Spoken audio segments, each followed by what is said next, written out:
So we have here some more NCAA softball. We have Boise State leading Pacific 9-6 with 2 outs.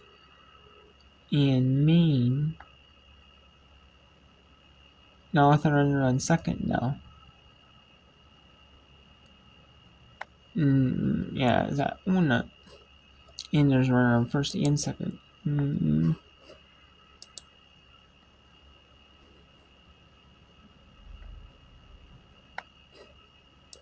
So in Belmont, run rules Murray State. They go 21 and 5-0, and then 9 and 15, 1-8. As there's a home run in Louisville.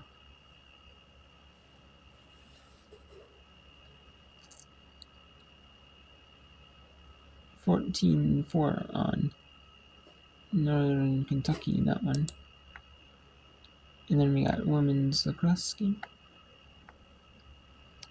Boston College, number 1 team in the country, 9-4 on Brown here.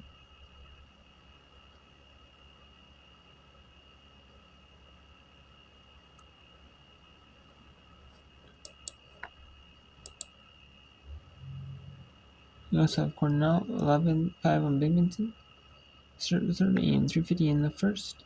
Vanderbilt, the SEC. Does not have women's lacrosse officially, but they have. But some of these SEC schools do have a women's program, but a men's program.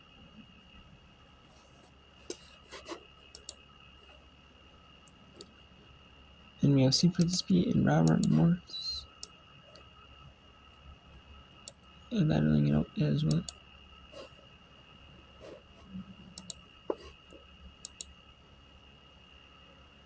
And Pacific Falls in that one. Let's see, Maine and Iona here. Beep.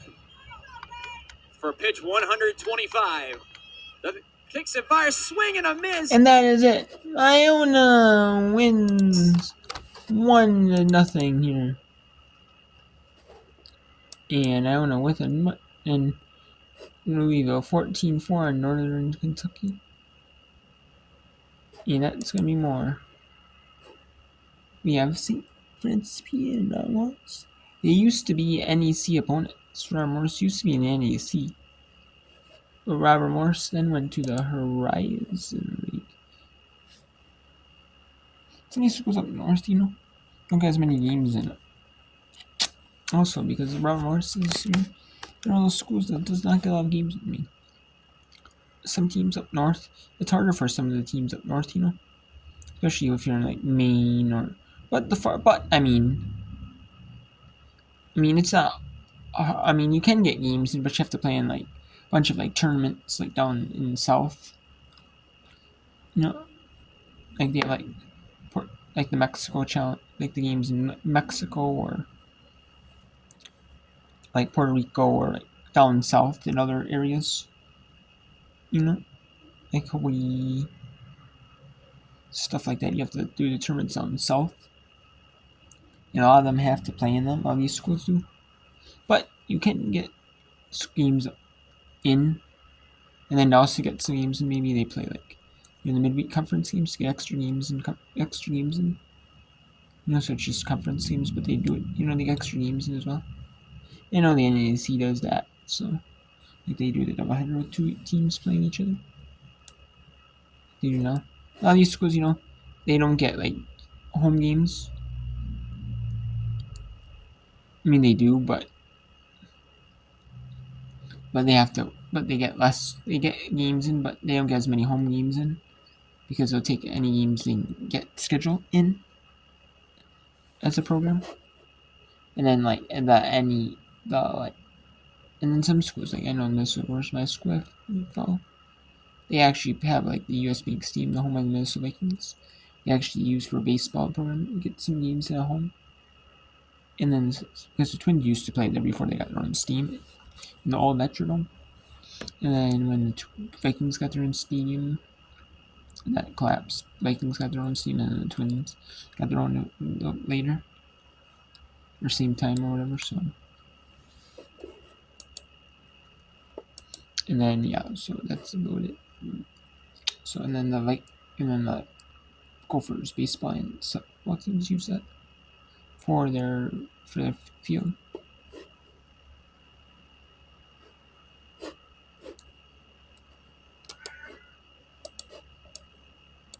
We have the Paula and UIC and Binghamton at corner. Figure you gotta go. You go outside.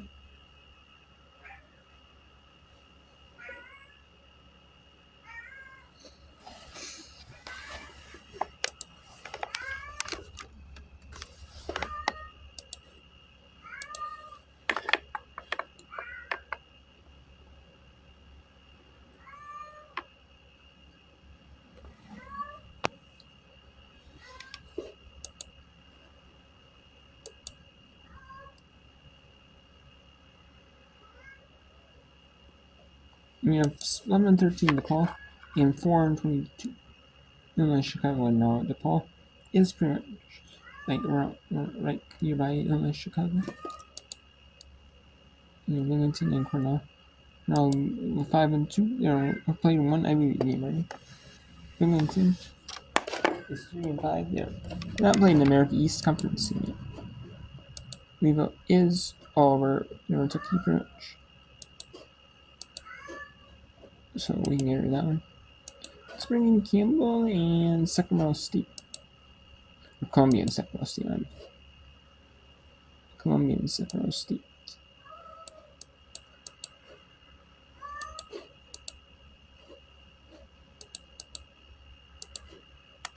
This is Ivy League and Big Sky.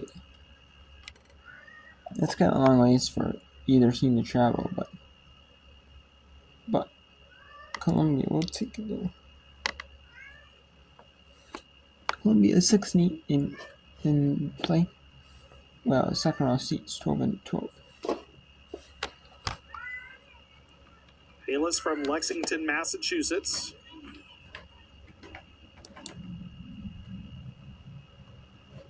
Let's go to St. Francis, Pennsylvania.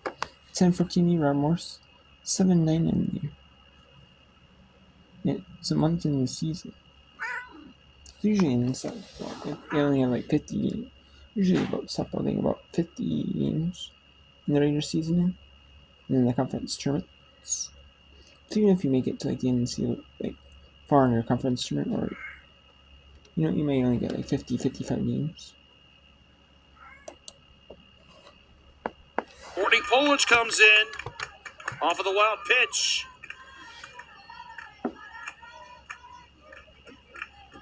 Two runs in the inning now, as the count is even at 2-2.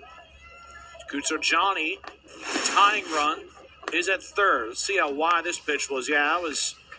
We talked about how much Smith was doing to keep the pitches in front, but that time, not much she could do. 2-2. Popped up foul, staying at 2-2. Quite the battle here between Kolowitz and Caitlin Jardine.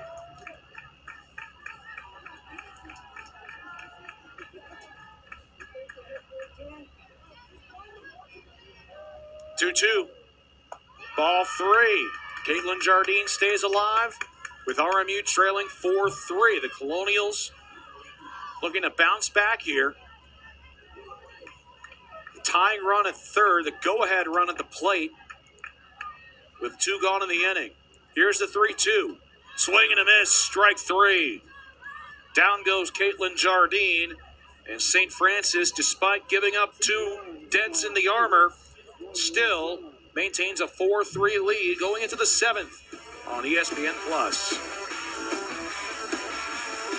Ketchup, in my opinion, it's the epitome of where art meets science. Everything from flavor to color to texture is scrutinized. Am I a ketchup nerd? Absolutely. Choose joy. Choose your calling. So let's go to DePaul. UIC. The Flames leading DePaul here 6-3.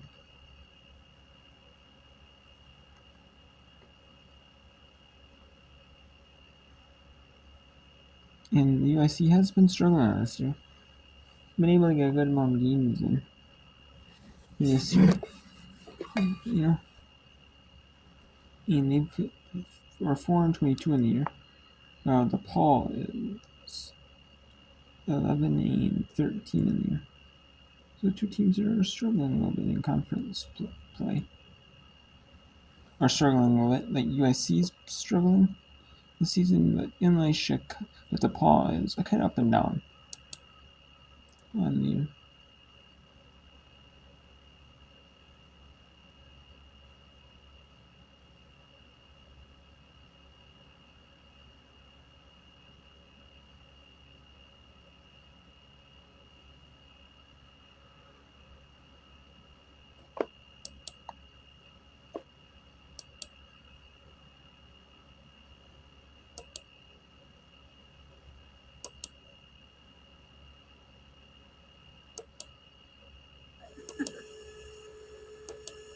How'd you name her London?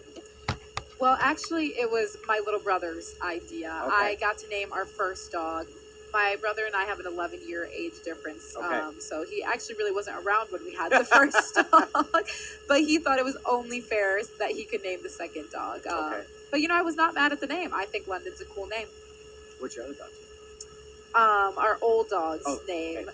Her name was Cookie. She looked like an Oreo, so she was black and white, and I was 11 years old. Okay. And I was like, Oreo is so basic. We have to name her Cookie. And Cookie it was. There will be no basics in the Butler family. Exactly. Going back on it, not able to get it just out of the reach of Sanchez. Again, just at that tough angle, it's you say to yourself in those type of circumstances down the first baseline, if you run out as quickly as you can to sprint, then settle, try to get underneath it. But if you overrun it, then you're trying to retreat. That's just a tough play all around. Count 2-2, no runners on top, half of the sixth. Alvers.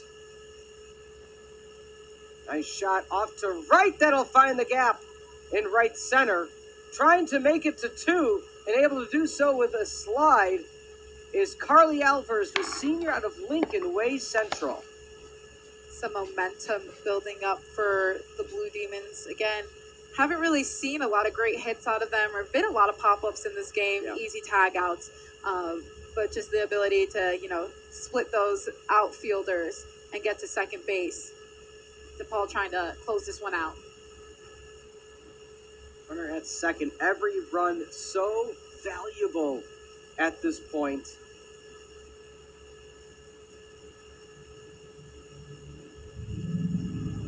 Again, a 3-run deficit is so large of a difference between 3 and 4. You still say, okay, you get 2 runners on, get a 3-run shot. It's that 4 mark which really can put this team in a bind. So 1 out, a runner at second. DePaul looking to extend the lead. Outside corner strike called. Worley has had great accuracy today. Lundahl right now, a grounder in the second, all she can speak for today. DePaul only 1 additional hit to UIC, but those 2 additional walks have proved itself very, very fruitful. Also, DePaul hitting 2 for 7 with 2 outs, and they're 3 for 7 with runners in scoring position. So trying to capitalize as we speak with Alvers on second. 2-0 the count. Lundahl on the season, 3 hits, 5 RBIs, struck out 13 times. Interesting tidbit for the Blue Demons. They actually start every practice with a gratitude circle, part of that, new culture, new head coach. Players saying that it just reminds them that what they're thankful for outside of just the sport, but also refocusing them for the game ahead.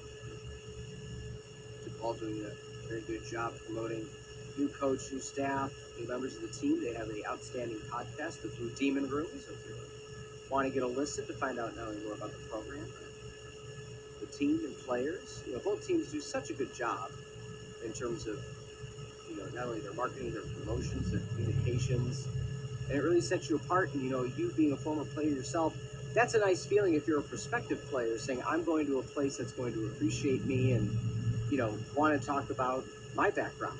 Yeah, and I mean, being on both sides of it, being a former athlete, now broadcaster, I personally love being able to share the stories of athletes in favor of being an athlete as well. It's great when you're getting recruited or something of the sort, and you get to really see who these players are, what the culture is, because I mean, that part's difficult to hide.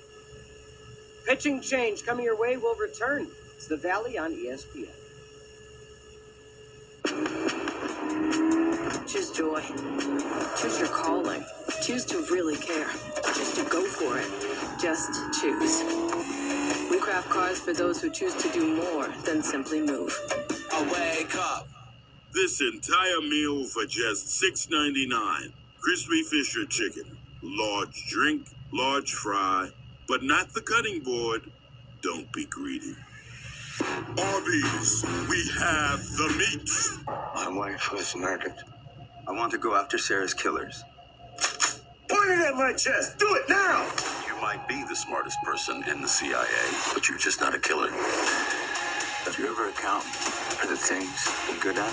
This is a device that's been decompressing the glass beneath you. You held a gun to my wife's head. You have the wrong person. I have exactly the right person.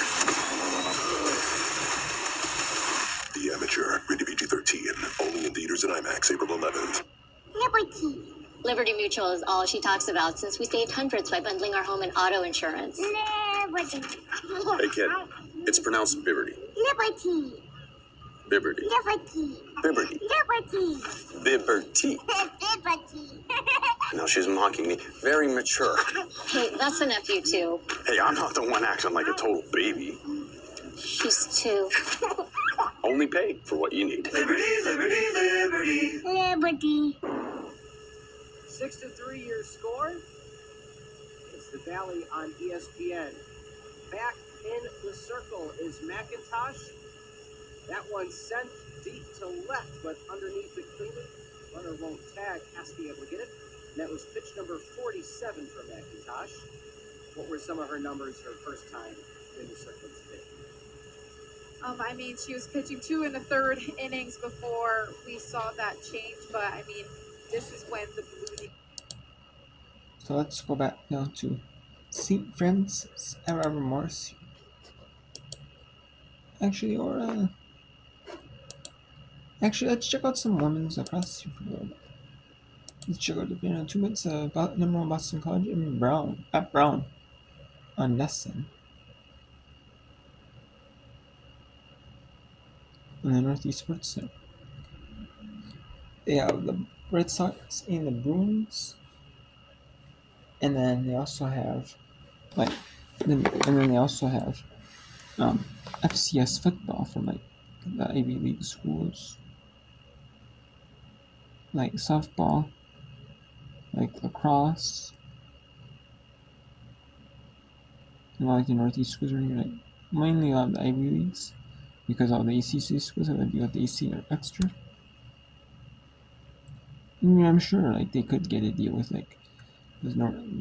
other sports networks, but